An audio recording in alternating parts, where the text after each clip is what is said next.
उम्मीद करता हूँ पुराना रिवाइज करके आए होंगे।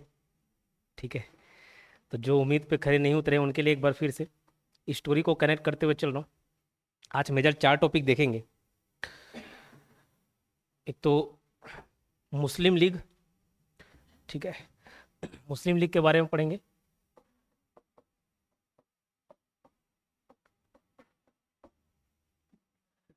दूसरा, मॉर्ले मिंटो सुधार।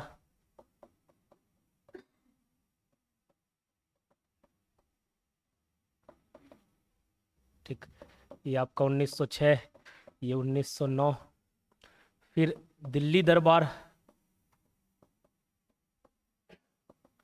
ये आपका 1911 है। और home rule league, home rule league 1916। ठीक है, मेजर ये 4 टॉपिक आज के हमारे लेक्चर का पार्ट है। शुरुआत से बताते चलता हूँ। 1905 याद करो, 1905 में क्या हुआ? बंगाल विभाजन हुआ। बंगाल पार्टीशन बोलते हैं उसको, बंगाल पार्टीशन। बंगाल विभाजन हुआ और बंगाल विभाजन के फलस्वरूप एक बहुत ही प्रसिद्ध आंदोलन चला जिसका नाम क्या है? स्वदेशी और बहिष्कार आंदोलन। स्वदेशी और बहिष्कार आंदोलन, स्वदेशी एंड बॉयकॉट मूवमेंट, स्वदेशी एंड बॉयकॉट मूवमेंट। ठीक है, तो 1905 में बंगाली विभाजन हुआ और उसके फलस्वरूप क्या आंदोलन चला? स्वदेशी और बहिष्कार आंदोलन चला। ठीक है, जिसके प्रवर्तक कौन थे अगर पूछा जाए तो सुरेंद्रनाथ बनर्जी और कृष्ण कुमार मित्र। सुरेंद्रनाथ बनर्जी और कृष्ण कुमार मित्र, इन लोगों ने मिलकर ये आंदोलन को स्टार्ट किया। आंदोलन में मुख्य बात क्या थी कि सारे स्वदेशी वस्तुओं को स्वीकार करना है और अंग्रेजी वस्तुओं का बहिष्कार करना है। सिंपल सी बात थी। ठीक है, अभी आंदोलन बहुत ज़्यादा सक्रिय हुआ, बहुत ज़्यादा प्रसिद्ध हुआ, लोग पार्टिसिपेट किए। ठीक, एकजुट होने का मौका मिला लोगों को। तो ये जो नरमपंथी नेता थे इसका कहीं ना कहीं अंदरूनी रूप से विरोध करने लगे और जो गर्मपंथी नेता थे वो चाहते थे कि इसका प्रचार प्रसार बंगाल के बाहर भी जाए, मतलब पूरे भारत में हो। ये भी हम कहानी देखे थे। 1906 में कलकत्ता में कांग्रेस का सेशन होता है, कलकत्ता अधिवेशन, कांग्रेस का कलकत्ता अधिवेशन। ठीक, जिसकी अध्यक्षता कौन करते हैं? दादा भाई नौरोजी। दादा भाई नौरोजी।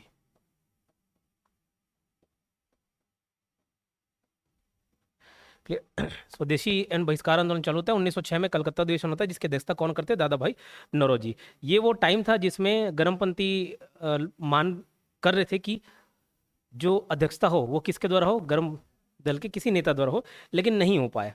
ठीक है, नहीं हो पाया। यहाँ पे वाद विवाद पनपा और उसको सुलटाने के लिए दादा भाई नौरोजी ने अध्यक्षता की। और यहाँ पे ध्यान रखना, 4 प्रस्ताव पारित किए गए, 4 प्रस्ताव। ठीक है, 4 प्रस्ताव पारित किए गए। किसका? स्वदेशी का। बोलो सर, यहाँ पे तो 1905 में कर दिए थे।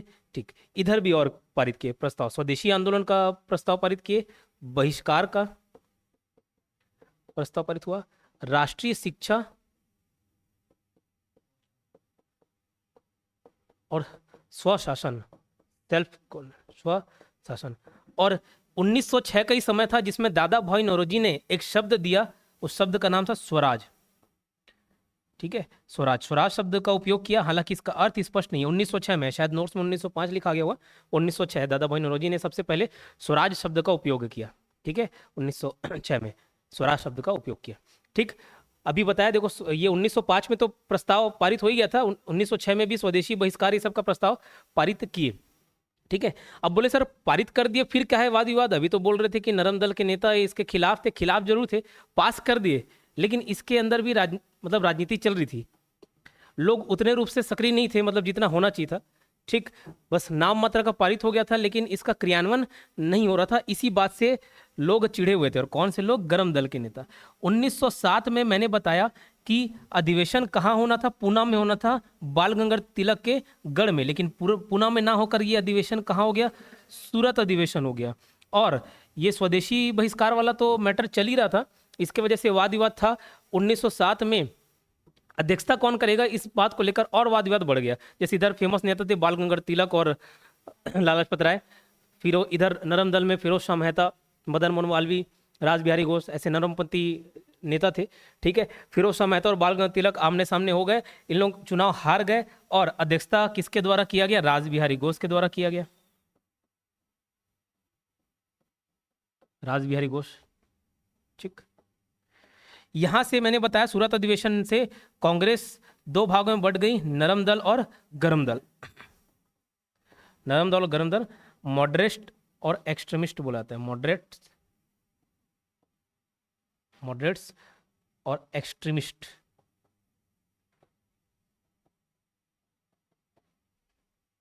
ये दो अलग अलग धारा में बढ़ गई, ठीक है। फिर 1908 में भी अधिवेशन होता है और उसकी अध्यक्षता रास बिहारी घोष ही करते हैं, ठीक। लिए अब ये स्वदेशी आंदोलन और बहिष्कार आंदोलन का क्या हुआ कहानी, तो मैं बताया था यहाँ पे 1908 में बाल गंगाधर तिलक को जेल हो जाती है, ठीक है, जेल हो जाती है। कब से कब तक? तो 1908 से 14, ये याद रखना, 6 साल उनको जेल हुई थी। कब से कब जेल हुआ था ये भी पूछा है, तो 1908 से 14 जेल हो गया, ठीक है। ये आंदोलन ठंडा पड़ गया, जितने भी नेता थे सब गिरफ्तार हो गए। प्रमुख नेता कौन थे? लाल बाल पाल और अरविंदो घोष, ये 4 मेन नेता थे, ठीक है। चारों के चारों कहीं ना कहीं सरेंडर हो गए। जैसे बाल गंगाधर तिलक 1908 में जेल हो गया उनको, ठीक है। जो लाला लाजपत राय थे वो लंदन चले गए थे, ठीक, यहाँ कोई नहीं था।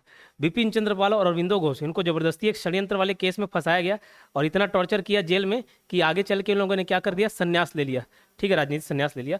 तो इस आंदोलन को लीड करने वाला कोई बचा नहीं, ये आंदोलन क्या हो गया?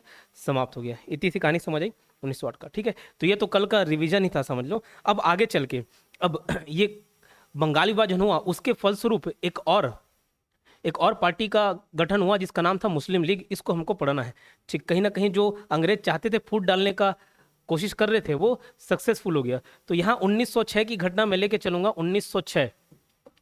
1906 में मुस्लिम लीग का गठन होता है, मुस्लिम लीग का गठन होता है। अब इसके पीछे की थोड़ी सी कहानी बताता हूँ। हालांकि इंपॉर्टेंट क्या है कि मुस्लिम लीग का गठन कब हुआ? 1906 में। किसने किया? उसके संस्थापक कौन थे? सलीमुल्लाह खां, आगा खां। कहाँ पे हुआ? ढाका में। बस इतनी सी बात और ये खत्म। लेकिन इसके पीछे की थोड़ी सी स्टोरी बताता हूँ। 1857 की क्रांति हुई थी, ठीक है, 1857 की क्रांति हुई थी। उस क्रांति में हिंदू मुस्लिम एक हो गए थे, ठीक है, हिंदू मुस्लिम एक हो गए और किसके खिलाफ लड़े थे? अंग्रेजों के खिलाफ लड़े थे, ठीक, अंग्रेजों के खिलाफ। अब इन लोग तो हार गए ये मैच, अंग्रेज जीत गए। लेकिन अंग्रेज अब मुसलमानों को एकदम घृणा तरीके से देखते थे, मतलब एकदम नफरत करने लग गए थे, ठीक है, किससे? मुसलमानों से। अब 1857 के आसपास ही मुसलमानों में दो प्रकार के लोग या दो विचारधाराओं के लोग मौजूद थे। एक तबके के लोग ये सोचते थे कि अंग्रेजी हुकूमत को हमको उखाड़ फेंकना है। क्यों उखाड़ फेंकना है? क्योंकि इससे पहले मुसलमानों का शासन था, मुगल शासन कर रहे थे। बाबर से लेके बहादुर शाह जफर या बहादुर शाह द्वितीय, ये तो मुगल शासन कर रहे थे। तो इन लोगों को लगता था, एक तबके को लगता था कि ये मुगलों का राज था, मुसलमानों का राज था भारत में, जो अंग्रेज आए हैं और हमसे हमारी आज़ादी छीन लिए। तो अंग्रेजों को भगा के हमारा राज होना चाहिए, पहला। दूसरा, उन लोग का ये मानना था कि मुसलमानों में कैसी शिक्षा देनी चाहिए? कुरान की शिक्षा देनी चाहिए। मतलब हमारा जो धर्म जो शिक्षा देता है वही कुरानों का शुद्ध शिक्षा प्रचार प्रसार करना उद्देश्य था। पहले तबके का लोग, ये क्या क्या प्रयास था पहले तबके के लोगों का कि अंग्रेजों को उखाड़ फेंकना है, और दूसरा कुरान की शुद्ध शिक्षा का प्रचार प्रसार करना मुसलमानों के बीच। दूसरे विचारधारा के लोग कौन थे? सैयद अहमद खां जैसे, ये अंग्रेजों की नौकरी किया करते थे। इस टाइम में क्लर्क थे बिजनौर में, सैयद अहमद खां। दो सैयद अहमद खां मिलेंगे, ये फिलहाल जिस सैयद अहमद खां की बात कर रहा हूँ, सैयद अहमद खां। इसको लगता था कि भैया अगर अंग्रेज यहाँ से चले जाएंगे ना तो शासन वापस से मुगलों को नहीं मिलना है। किसको मिल जाएगा? हिंदुओं को मिल जाएगा, ये इनका मानना था, ठीक। तो अंग्रेजी शासन का ये क्या किया? तरफदारी की है कि ठीक है अंग्रेजी शासन ठीक है, अगर ये नहीं रहेंगे तो हिंदुओं को फिर से रूल करने का मौका मिल जाएगा, हमको कोई नहीं पूछेगा, हम फिर से पिछड़ जाएंगे। और दूसरा, चूंकि ये अंग्रेजी पढ़ाई लिखाई किए थे तो वेस्टर्न एजुकेशन से भली भांति परिचित थे, इनको लगता था कि नहीं भैया कुरान की शुद्ध शिक्षा का प्रचार प्रसार नहीं करना है, ऐसे में हम पिछड़ जाएंगे, फिर साइंस की बात कौन करेगा, टेक्नोलॉजी की बात कौन करेगा। तो इनका मानना था कि वेस्टर्न एजुकेशन को प्रमोट किया जाए और जो अंग्रेजी हुकूमत चल रही है उसको बढ़ावा दिया जाए। तो दो प्रकार के लोग मौजूद थे। इसी के द्वारा एक पार्टी चालू की गई थी, सैयद अहमद खां के द्वारा एक पार्टी चालू की गई थी बहुत पहले, जिसका नाम था Mohammedan educational conference. Mohammedan educational conference.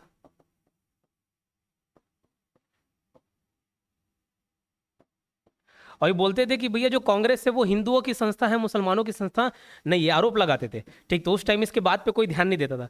अब ये मोहम्मडन एजुकेशनल कॉन्फ्रेंस में क्या होता था, तो मुस्लिम लोग आके मिलते थे, एकजुट होते थे, अपनी परेशानी बताते थे, वहां समाधान करते, जैसे पंच सरपंच लोग बैठते हैं आसपास के मामले को निपटारा करते हैं ना, बस यहाँ पे भी अनेक मुद्दे रखे जाते थे, किसके संबंधित, मुसलमानों संबंधित, आके मिलते थे। अब उस टाइम सैयद अहमद खां बोल बोल के थक गए, बता बता के थक गए कि भैया कांग्रेस से मत जुड़ना, कांग्रेस एक हिंदू पार्टी है, मुसलमान लोगों का हित ये नहीं चाहती।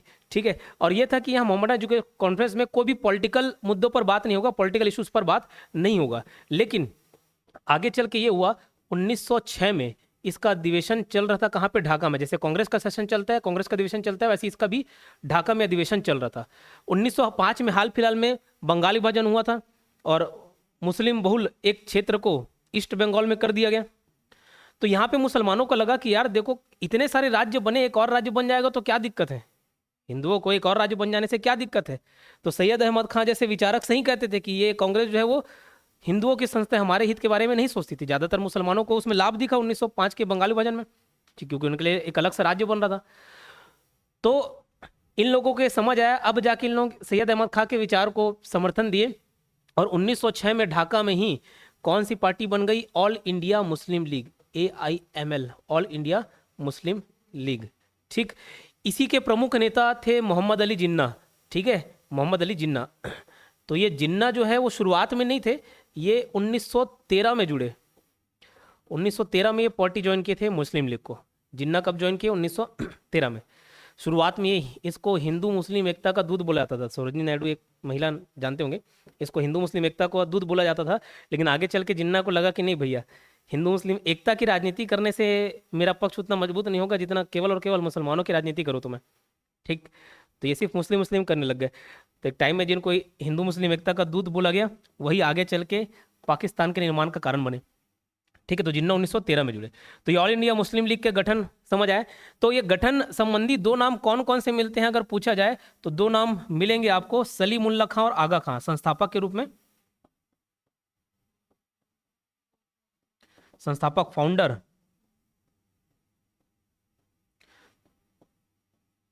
सलीमुल्लाह खां और आगा खां। लेकिन दोनों नाम दिया रहेगा तो दोनों ले लेना, सिंगल नाम देगा, दोनों ऑप्शन, सब ऑप्शन दिए और उनमें से एक चुनना है, तो आप स से संस्थापक और स से सलीमुल्लाह खां चुनना। और उसके दो अध्यक्ष चुने थे, अ से अध्यक्ष और अ से आगा खां, तो ये अध्यक्ष थे। और एक कोषाध्यक्ष भी थे, मोमिन उल मुल्क, उसको छोड़ो, आगे कहीं नोट्स में मिलेगा, सलीमुल्लाह खां और आगा खां। तो ये थी ऑल इंडिया मुस्लिम लीग की कहानी। आगे चल के इसके दो अधिवेशन आपको याद रखने हैं, एक पहला हुआ कराची में, दूसरा हुआ अमृतसर में। ठीक है, कराची और अमृतसर ये होने के बाद। ठीक, तो ये ढाका में ही छुपा हुआ है, नोट्स में आपको मिल जाएगा, आप उसको देख लेंगे। ढाका में ही का और आ है ना, का से कराची, आ से अमृतसर, इस बात को याद रखेंगे। तो ये मुस्लिम लीग का गठन और क्यों हुआ, इसका कहानी आप समझ गए, कैसे हुआ, पूरा इतिहास देख लिए। ठीक है, इतनी सी बात समझ आई, चलो ठीक। अब इन्हीं पार्टी की एक मांग रहती थी कि अलग से हमारे लिए एक निर्वाचक मंडल हो। अब ये निर्वाचक मंडल क्या है उसको मैं बताता हूँ। 1909 में चलते हैं, 1909 में, ये दूसरा टॉपिक है, मार्ले मिंटो सुधार, मार्ले मिंटो सुधार, मार्ले मिंटो रिफॉर्म्स बोला जाता है, मार्ले मिंटो रिफॉर्म्स। अब ये मार्ले मिंटो क्या, तो देखो भारत से जुड़े मुद्दे दो लोग देखते थे, एक था सचिव, सेक्रेटरी, और दूसरा वायसराय। जो वायसराय रहता था वो इंडिया में बैठता था, और जो सचिव है वो ब्रिटिश पार्लियामेंट में, ब्रिटिश पार्लियामेंट में, ब्रिटिश संसद में। तो जो मार्ले था वो क्या था, सचिव था उस समय का, और ये जो मिंटो था वो वायसराय था। ठीक है, ये वायसराय कब से कब तक बना, तो 1905 से 1910 तक ये वायसराय था इंडिया में, इसको भी ध्यान रख लेना। तो मार्ले सचिव और मिंटो वॉइसरॉय था। तो इन्होंने जो एक्ट पारित किया था, जो एक्ट लेकर आए थे, उसी का नाम था मॉर्ले मिंटो एक्ट या रिफॉर्म्स, ठीक। लेकिन वास्तविक में अगर इसका नाम देखें तो इसका नाम था Indian council act, Indian council act 1909, Bharat या भारतीय परिषद अधिनियम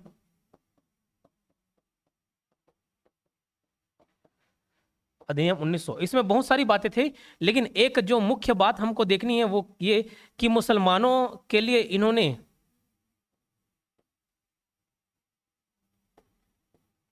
पृथक निर्वाचक मंडल ला दिया। अब ये क्या है उसको बताता हूं।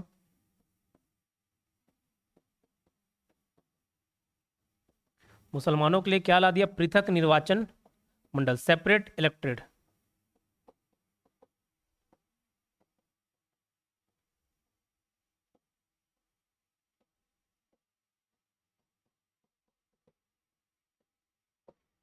बोले सर ये क्या है? अभी जिस क्षेत्र में आप लोग बैठे हुए हैं, ये जिस विधानसभा सीट में आता है वो एससी कैटेगरी का पड़ता है। पहले रुद्र कुमार गुरु थे, अभी कौन है? डोमनलाल कुशवाहा। तो ये एससी सीट है। जब इनको आप वोट देने के होता, चाहे आप एसटी हो, एससी हो, ओबीसी हो, जनरल हो, सबके सब वोट दिए, है कि नहीं? भले एससी सीट थे, एससी सीट का ही विधायक होना चाहिए था, लेकिन वोट तो सब दिए।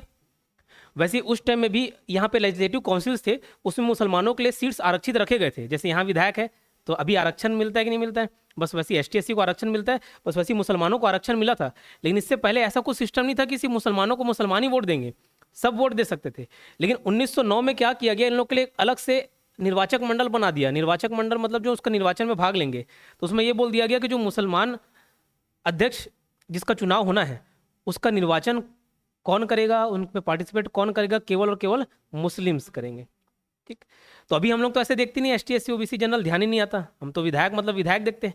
लेकिन वहाँ पे जानबूझ के फूट डालने के लिए क्या किया गया, इन लोग के लिए अलग से निर्वाचक मंडल की व्यवस्था कर दी गई, सेपरेट इलेक्टेड की व्यवस्था कर दी गई, ताकि हिंदू मुस्लिम थोड़ा और दरार आ जाए।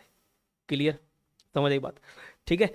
तो पृथक निर्वाचक मंडल लेकर आया गया किसमें? 1909 के मॉर्ले मिंटो सुधार में, मॉर्ले मिंटो रिफॉर्म्स में। ये क्लियर? पृथक निर्वाचक मंडल क्या था, समझ आया?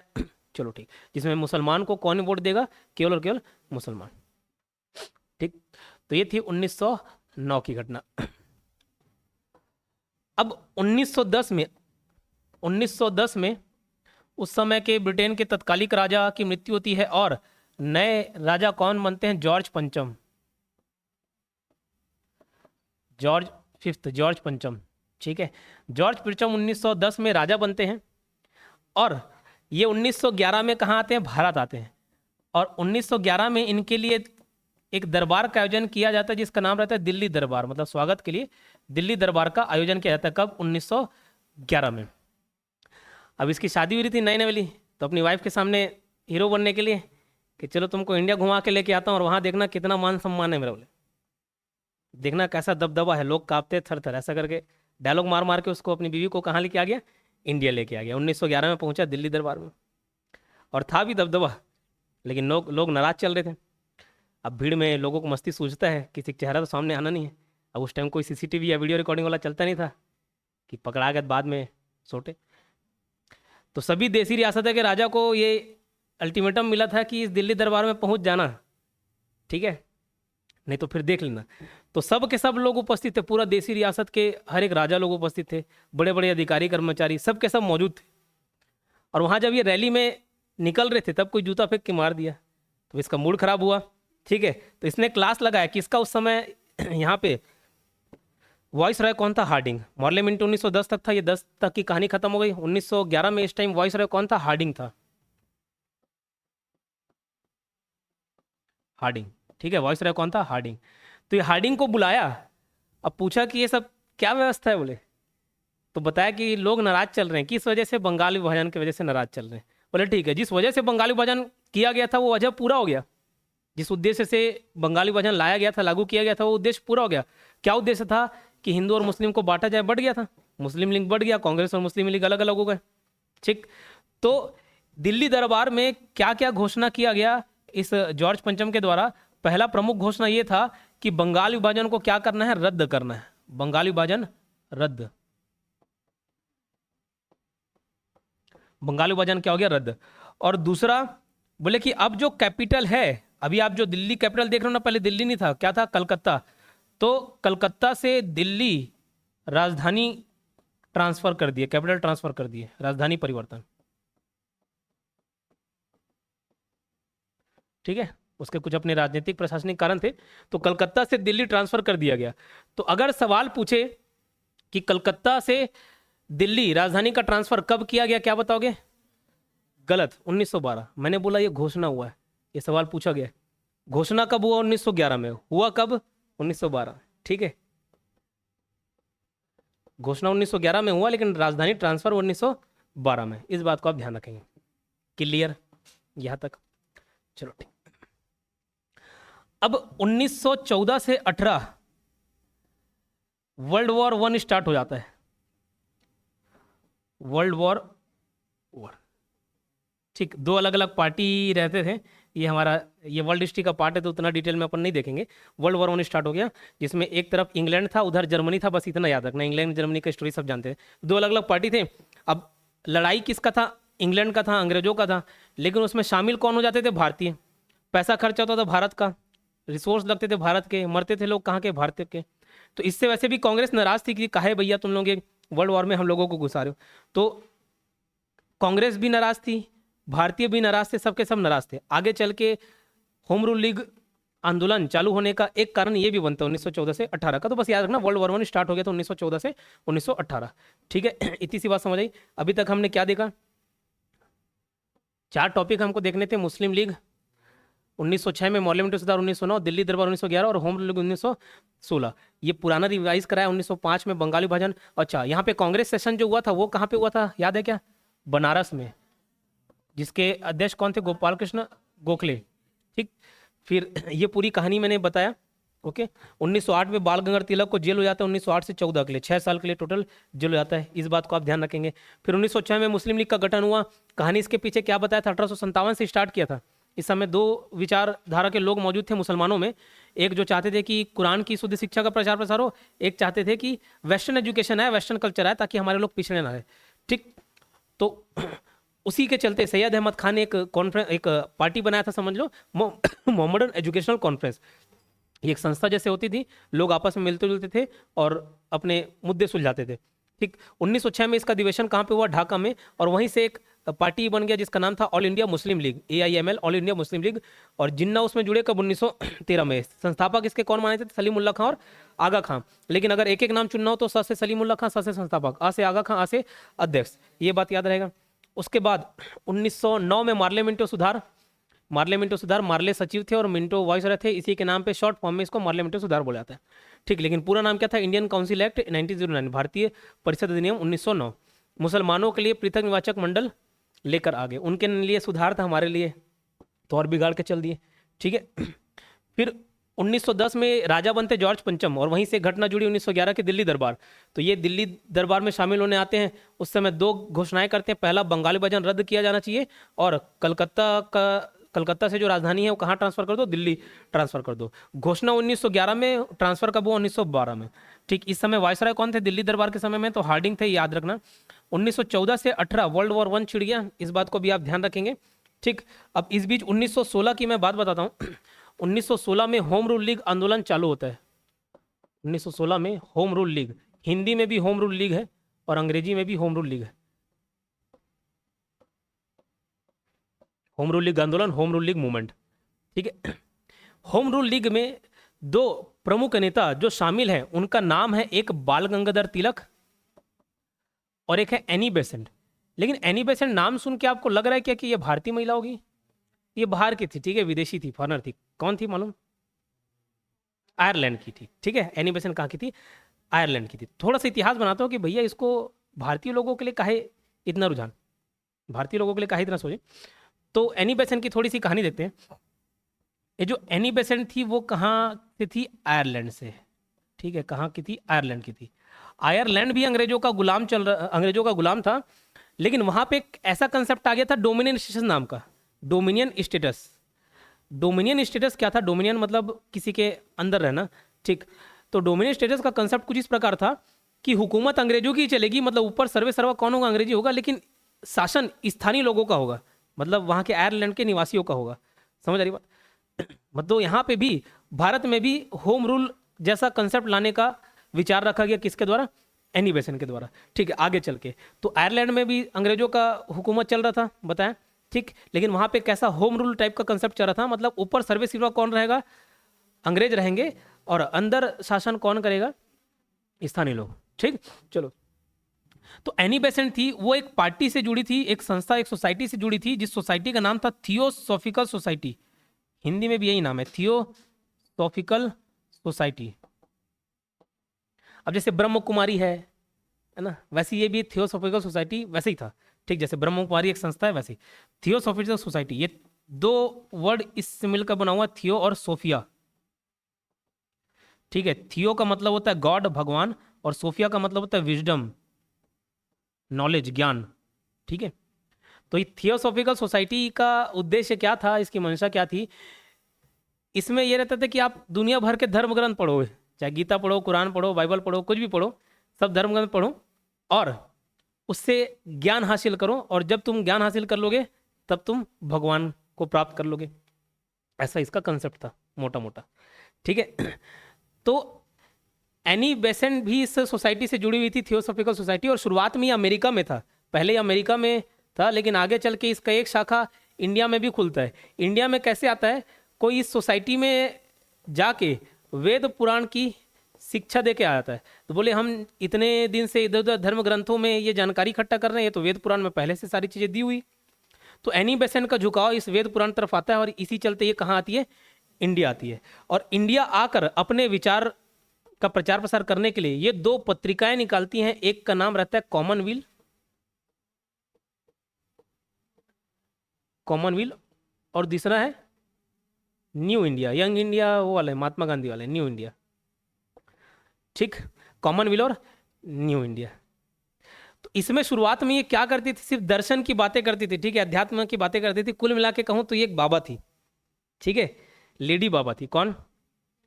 Annie Besant. ठीक है, अब शुरुआत में क्या हुआ, जैसे अभी भी देखना, बड़े बड़े जो भी गुरु हैं, रामभद्राचार्य जी हैं या जो भी बड़े गुरु हैं, उनके पास भी राजनेता लोग जाके जुड़ने का प्रयास करते हैं। एक तो वोट बैंक, और दूसरा चलो ठीक है समस्या समाधान की बात अलग है, ज़्यादातर वोट बैंक का मामला रहता है। ठीक, वोट बैंक के लिए जाके जुड़ते हैं। तो अभी अध्यात्म की बातें करती थी, और जितने लोग हैं सब परेशानी से जूझते ही हैं, चाहे गरीब तबका हो, चाहे अमीर हो, चाहे कमजोर हो, चाहे ताकतवर हो, सबको परेशानियाँ घेर के रखती हैं। कोई ऐसा नहीं है कि परेशानी से मुक्त हो, आप भी हो, मैं भी हूँ। ठीक है, सब परेशानी वाले। तो जो कांग्रेस के नेता थे इससे बहुत प्रभावित रहते थे। ठीक है, तो इसके लेक्चर अटेंड करने जाते थे, कहीं ये सभा आयोजन कर दी तो लेक्चर अटेंड करने जाते थे, कोई उनको सुनने जा रहा है, कोई देखने जा रहा है, नहीं समझे? ठीक है, लेकिन जाते सब थे। ठीक है, जाते सब थे। तो फिर धीरे धीरे क्या हो गई, पॉलिटिकल इशू पे बात करने लग गई, कि बताया कि ऐसा ऐसा मामला यार, ठीक, अंग्रेज ऐसे कह रहे थे, तो उसका भी सॉल्यूशन देने लग गई। तो धीरे धीरे ये कॉमनवेल्थ और न्यू इंडिया में भी पॉलिटिकल इशूज डिस्कस होने लग गए, पॉलिटिकल इश्यूज डिस्कस होने लग गए। ठीक है, फिर इसको लगा कि यार जब मैं ही सब सॉल्यूशन दे रही हूँ, नाम इन लोग का हो जा रहा है, तो एक काम करती हूँ, मैं राजनीति में कूदती हूँ। तो ये कूद गई राजनीति में। ठीक है, अब 1914 में ये कांग्रेस को अल्टीमेटम दी कि मेरे विचार पर अमल कीजिए। बोले क्या विचार? होम रूल वाला कंसेप्ट जो आयरलैंड में चल रहे हैं हमारे घर में, वैसे यहाँ पे लाओ। तो उतना कुछ ध्यान नहीं दिया, अरे यार इसको बाबा ज़्यादा बात कर रहा, बोले ठीक, तो उतना ध्यान नहीं दिए। तो ये अल्टीमेटम दी कि मैं 1916 तक का टाइम दे रही हूँ, अगर होम रूल जैसा कोई कंसेप्ट आप लोग लेके नहीं आए, इस पर कांग्रेस बात नहीं किया, तो मैं खुद से अपना चालू कर लेंगे। बोले ठीक है कर लो। तो उतना ध्यान नहीं दिया, लेकिन जैसे ये चालू की तो इसके बहुत सारे फॉलोअर हो गए। ठीक है, बहुत सारे फॉलोअर हो गए। तो 1916 में होम रूल लीग आंदोलन चालू करने वाली कौन? Annie Besant. और बाल गंगाधर तिलक का भी नाम आएगा। काहे? तो बाल गंगाधर तिलक ये सुन रहे थे बात होम रूल, तो उसको कंसेप्ट अच्छा लगा, तो बोले कि इससे पहले एनी बेसेंट चालू करे, मैं चालू कर देता हूँ। ठीक है, तो कंसेप्ट सबसे पहले एनी बेसेंट लाई, लेकिन चालू कौन किया? बाल गंगाधर तिलक। हालांकि दोनों का कंसेप्ट सेम था, लेकिन अलग अलग संस्थाएं थी, दोनों में बारीक अंतर था। जो बाल गंगाधर तिलक का वर्क एरिया था वो बॉम्बे, पुणे, ये सब क्षेत्र में वो अपना काम चलाते थे, और रेस्ट ऑफ इंडिया में कौन? Annie Besant. दोनों पार्टीज में थोड़े थोड़े डिफरेंस है, उस पर हम चर्चा नहीं करेंगे। लेकिन 1916 में होम रूल लीग आंदोलन चालू जाता है, HRL, होम रूल लीग। कौन कौन? एक एनी बेसेंट और बाल गंगाधर तिलक, दोनों। ठीक है, इतनी सी बात क्लियर। अब ये होम रूल लीग के बारे में पढ़ रहे हैं, होम रूल लीग चालू हो गया। जिसमें क्या डिमांड रहता था इन लोग का कि खुद का शासन हो, गृह शासन हो, एक डोमिनियन स्टेटस जैसा दर्जा दिए जाने की बात की जाती थी 1916 में। यहाँ तक कहानी क्लियर है। अब एनी बेसेंट के इतने फॉलोअर देख के, इतना दबदबा देख के, आगे चल के 1917 में इनको क्या बनाया जाता है? अध्यक्ष बनाया जाता है। किसका?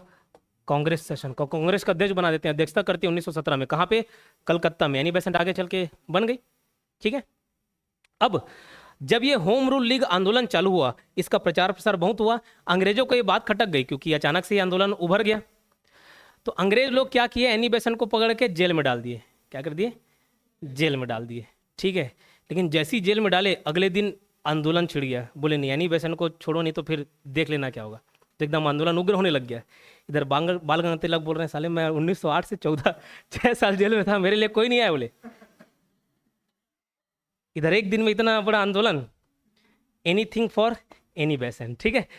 तो एनी बेसेंट के समर्थन में कई लोग सामने आए और अंग्रेजों को इसको छोड़ना पड़ गया। किसको? एनी बेसेंट को। अब इसको मालूम था कि एनी बेसेंट को अगर सेटिस्फाई नहीं किए तो ये आगे चल के हमारे लिए परेशानी खड़ा कर देगी। तो 1917 में अगस्त प्रस्ताव आया। अगस्त प्रस्ताव अब क्या था? बस छोड़ दो। बस अगस्त प्रस्ताव में ऐसे आश्वासन दिए गए जो एनी बेसेंट मान गई, जिससे क्या हो गई? सेटिस्फाई हो गई। हाँ चलो ठीक है, देखते हैं। तो 1917 के अगस्त प्रस्ताव से एनी बेसेंट क्या हो गई? सेटिस्फाई हो गई। और बाल गंगाधर तिलक को एक वैलेंटाइन शिरोल नाम के व्यक्ति थे, उन्होंने भारतीय शांति का जनक बोल दिया उनको। ठीक है। उनका नाम लिख दिया कि भैया ये उपद्रव मचा रहे हैं। तो बाल गंगाधर तिलक उसके खिलाफ केस लड़ने के लिए कहाँ चल दिए? लंदन चल दिए। ठीक। तो ये जो आंदोलन चालू किए थे दो बड़े नेता, वही दोनों सरेंडर कर दिए। ठीक है। तो ये आंदोलन क्या हो गया? निष्क्रिय हो गया। तो उसको चालू करने के साथ साथ कहाँ चले गया, ये मेरे मन में सवाल आता था। आपके मन में वही सवाल मत आया करके इसके खत्म होने की कहानी भी बता देता हूँ। वो कभी पूछता नहीं है, लेकिन बता दिया कि ये ठंडा कैसे पड़ गया। एनी बेसेंट ठीक है सरेंडर कर दिया, इसको जो चाहिए था वो मिल गया अगस्त प्रस्ताव से। और बाल गंगाधर तिलक लंदन चले गए। ठीक है। अब लोगों को लगता है कि यार लंदन काहे भग गए? तो दरअसल बात ये था, हिमान चलो आपसे कुछ गलती हो गई, आपसे कुर्सी टूट गया, लेकिन आप इसका इल्जाम दूसरे ऊपर डालना चाह रहे हो, तो पहले ही पूछना कुर्सी तू तोड़ी गया, तब इनको लगेगा कि नहीं अब ये पूछ रही तो ये नहीं तोड़े होंगे। बस वैसे ही इंडियन अनरेस्ट का टाइटल किसको दे दिया गया? बाल गंगाधर तिलक को। तो मालूम था कि भैया आगे चल के अगर वैलेंटाइन शिरोल की बातों पर अमल किया जाएगा तो बाल गंगाधर तिलक जेल में होंगे फिर से। वो बोले अब भी निकल के आऊँ, फिर नहीं जाना चाहता, इससे पहले वो केस करे मैं ही केस कर दूँ। लेकिन जो भी कारण रहा हो, दोनों नेता तो फरार हो गए, बाहर चले गए। ठीक है। सरेंडर कर दिए। तो इस वजह से ये होम रूल लीग यहीं पे समाप्त हो गया। आगे चल के 1918 तक सारे जो लोग थे, ये जो होम रूल लीग वाले, सब जाके कहाँ मिल गए? होम रूल लीग वाले कांग्रेस में इनका विलय हो गया, समझ लो।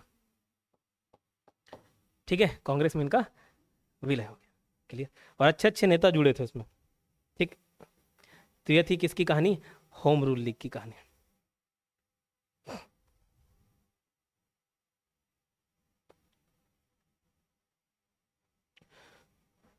इतनी कहानी समझ आई। कांग्रेस का बनारस, कलकत्ता और सूरत अधिवेशन। बनारस वाला 1905, कलकत्ता वाला 1906, सूरत वाला 1907। 1905 में बनारस में गोपाल कृष्ण गोखले, ये सब जो बताया हूँ वही लिखा हुआ है, गोपाल कृष्ण गोखले थे। अच्छा, ये किसके गुरु थे अगर पूछा जाए तो महात्मा गांधी। लेकिन गोपाल कृष्ण गोखले के गुरु कौन थे? तो महादेव गोविंद रानडे, MG रानडे। और जब ये 1905 की बात आई है तो गोपाल कृष्ण गोखले के बारे में एक बात याद रख लेना। 1905 में इन्होंने एक सोसाइटी बनाई थी जिसका नाम था servants of India society. Servants of India society important है, इसको याद रखना है आपको। ठीक है। फिर 1906 में कलकत्ता में दादा भाई नौरोजी आए। इनको ग्रैंड गोल्ड मैन नहीं, grand old man of India बुलाता था। ठीक है। वयोवृद्ध व्यक्ति, भारत के वयोवृद्ध व्यक्ति दादा भाई नौरोजी। उन्होंने बताया था कि इनका पकड़ भैया ब्रिटिश पार्लियामेंट तक था। 1892 में संसद, जैसे यहाँ एक सांसद लोग रहते हैं, ठीक वैसी वहाँ पे भी ब्रिटेन में भी पार्लियामेंट है। जहाँ पार्लियामेंट है वैसे ब्रिटेन में भी पार्लियामेंट है, तो वहाँ पे भी सांसद बनते हैं। तो 1892 में पहली बार कोई भारतीय सांसद बनने का गौरव किसको प्राप्त है? दादा भाई नौरोजी को। थे मूल रूप से पारसी थे, अब इंडिया में रह रहे थे तो इंडियन हो गए। ठीक। तो 1892 में ये सांसद भी बने थे वहाँ के। ठीक। कांग्रेस ने 1905 में स्वराज प्रस्ताव पर चर्चा किया जिसका उद्देश्य था स्वशासन सुनिश्चित करना। ठीक है। ये 1905 ना होकर ना 1906 कर लेना। ठीक। स्वराज संबंधी प्रस्ताव, स्वदेशी बहिष्कार, राष्ट्रीय शिक्षा, स्वशासन, ये 1906 है। ये 1905 लिखा गया, 1906। ठीक है। यहाँ पे 1906 कर लेना, ये 1906। दादा भाई नौरोजी ने 3 बार अध्यक्षता की। जब दादा भाई नौरोजी का नाम सामने आ गया, कब 1886, 1893, 1906। कलकत्ता अधिवेशन कलकत्ता तो कांग्रेस अधिवेशन पूरा मैं आपको लाइन से याद कराया था। शुरुआत का 6 कैसे था, बम्बई, कलकत्ता, मद्रास, इलाहाबाद, बम्बई, कलकत्ता, ये तो याद कराया था। फिर दादा भाई नौरोजी वाला 1886 कोलकाता, 1906 कोलकाता, 1893 लाहौर। तो लाइन से अगर देखोगे ना 1886, 96 और 1906 ये सब कलकत्ता कलकत्ता में हुआ है। ठीक है, 1896 वाला भी क्या था खास बताओ, वंदे मातरम। 1896 और 1911 दोनों कलकत्ता में हुआ, एक जनगण मन गाया गया, एक वंदे मातरम गाया गया था। ठीक, याद आ रहा है, जैसे बहुत सारे सेशन मैंने आपको याद कराए थे। ठीक, दादा भाई नौरोजी लिबरल पार्टी से उदारवादी दल की टिकट से 1892 में ब्रिटिश पार्लियामेंट में चुने गए थे। ऐसे पहले भारतीय व्यक्ति थे। जैसे यहाँ कांग्रेस बीजेपी है, वहां पे दो पार्टी थी, लेबर और लिबरल, लेबर और लिबरल। तो ये लिबरल पार्टी से उदारवादी दल की टिकट से 1892 में ब्रिटिश पार्लियामेंट में चुने गए थे और ऐसे पहले भारतीय व्यक्ति बने। फिर 1905 हुआ, 1906 हुआ, 1907 सूरत अधिवेशन जिसकी अध्यक्षता राज बिहारी घोष ने की। लाजपत राय और राज बिहारी घोष ये आमने सामने हो गए थे। और अगर देखा जाए तो एक और नाम मिल जाएगा को, बाल गंगाधर तिलक और फिरोज शाह मेहता, दोनों एक नरम दल एक गरम दल ऐसे थे।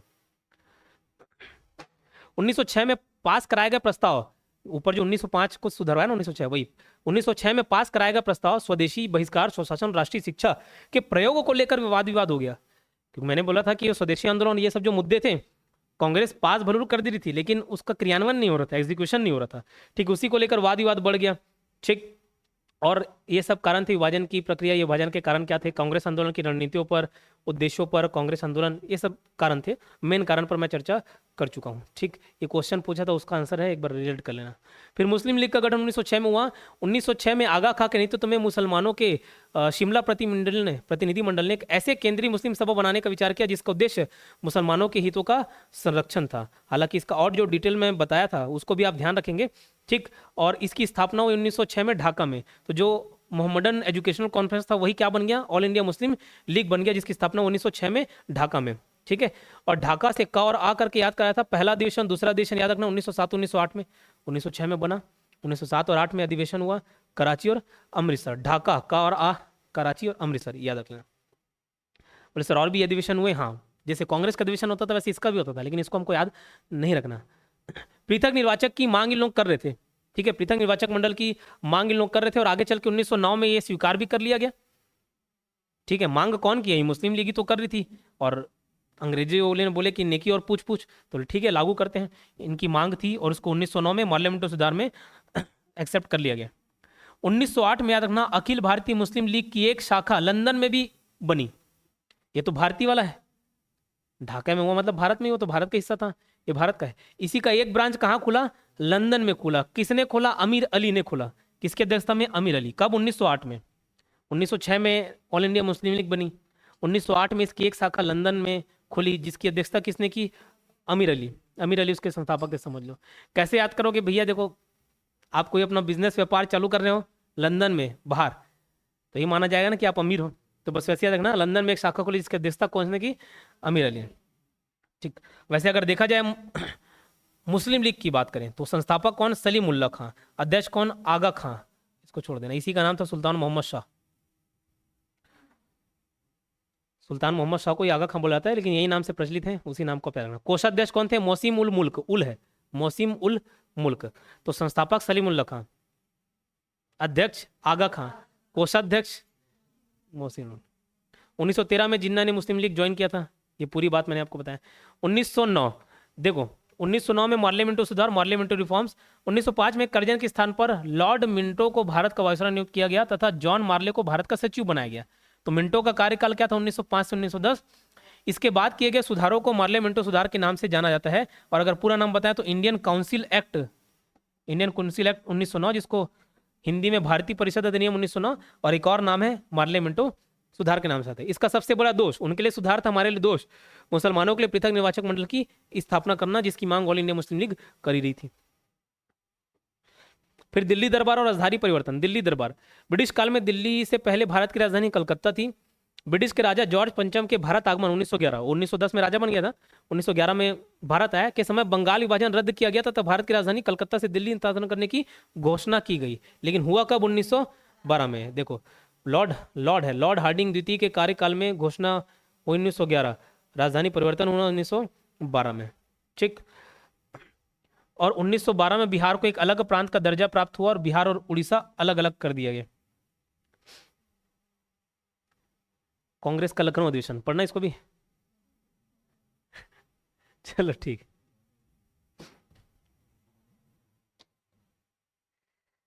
इतना कल आप याद करके आएंगे, ठीक है।